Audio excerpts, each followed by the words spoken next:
അസ്സലാമു അലൈക്കും വറഹ്മത്തുള്ളാഹി തആല വബറകാതുഹു. ബിസ്മില്ലാ വൽഹംദുലില്ലാ അസ്സലാത്തു വസ്സലാമു അലൈക യാ സയ്യിദി യാ റസൂലുള്ളാഹ് വഅലാ ആലിഹി വസഹ്ബിഹി വസല്ലം. പ്രിയപ്പെട്ട മുഅ്മിനീങ്ങളെ, ഇന്നത്തെ ക്ലാസ്സിലേക്ക് സ്വാഗതം.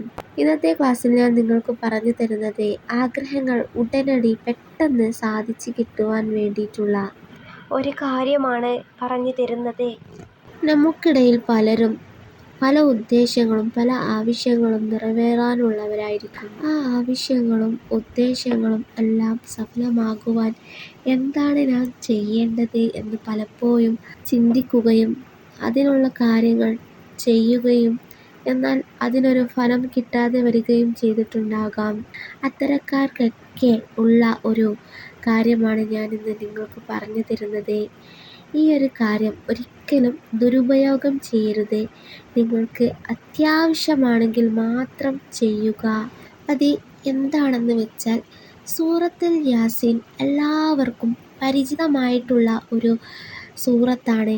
എല്ലാവരും നിത്യജീവിതത്തിൽ അത് എല്ലാ ദിവസവും ഓതുന്ന ഒരു സൂറത്തും കൂടിയാണ്. എന്നാൽ ഈ സൂറത്തെ നിങ്ങളുടെ ഉദ്ദേശം, നിങ്ങളുടെ ആഗ്രഹം അത് മനസ്സിൽ കരുതി അത് നിയ്യത്താക്കി ഞാൻ പറഞ്ഞു തരുന്നത് പ്രകാരം ഓതുക. അതായത് ഔദും ബിസ്മിയും ഒക്കെ ഓതിയതിന് ശേഷം യാസീൻ എന്ന് ഓതുക എന്ന ആയത്ത് 7 തവണ ഓതുക. അതിനുശേഷം പിന്നീടുള്ള ആയത്തുകൾ സാദാ പോലെ ഓതുക.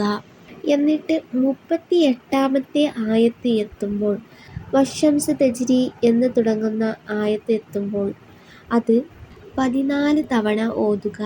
എന്നിട്ട് വീണ്ടും ബാക്കിയുള്ള ആയത്തുകൾ ഓതുക. അതായത് യാസീൻ മുതൽ ഓതാതെ ഈ 38-ാമത്തെ ആയത്തിന് ശേഷമുള്ള ആയത്തുകൾ ഓതിപ്പോരുക. എന്നിട്ട് 58-ാമത്തെ ആയത്തെത്തുമ്പോൾ, അതായത് സലാമുൻ ഖൗലും മിർ റബ്ബിർ റഹീം എന്ന ആയത്ത് എത്തുമ്പോൾ അത് 7 തവണ ഓതുക. അതിനുശേഷം അതിൻ്റെ ബാക്കി ഭാഗങ്ങൾ ഓതി വരിക.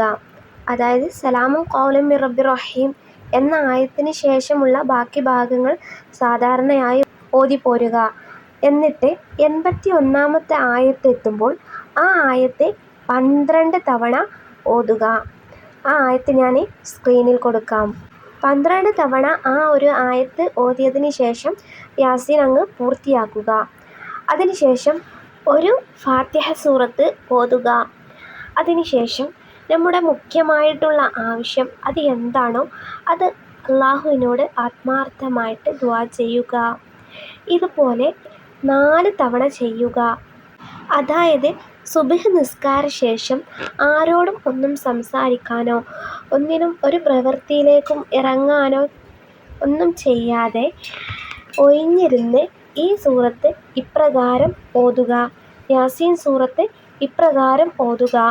ഓരോ യാസീൻ സൂറത്തിന് ശേഷവും ഓരോ യാസീനും കംപ്ലീറ്റ് ആക്കിയതിന് ശേഷം ഒരു ഫാത്തിഹ ഓതുക. അങ്ങനെ ഇതുപോലെ 4 തവണ യാസീൻ ഓതുക, 4 തവണ ഫാത്തിഹ സൂറത്തും ഓതുക.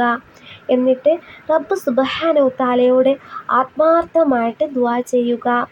ഇങ്ങനെ നിങ്ങൾ ഒരാഴ്ചയെങ്കിലും തുടർച്ചയായി ചെയ്യുകയാണെങ്കിൽ ഉറപ്പായിട്ടും നിങ്ങളുടെ എന്ത് ഹലാലായിട്ടുള്ള ആഗ്രഹങ്ങളും സാധിച്ചെടുക്കാവുന്നതാണ്.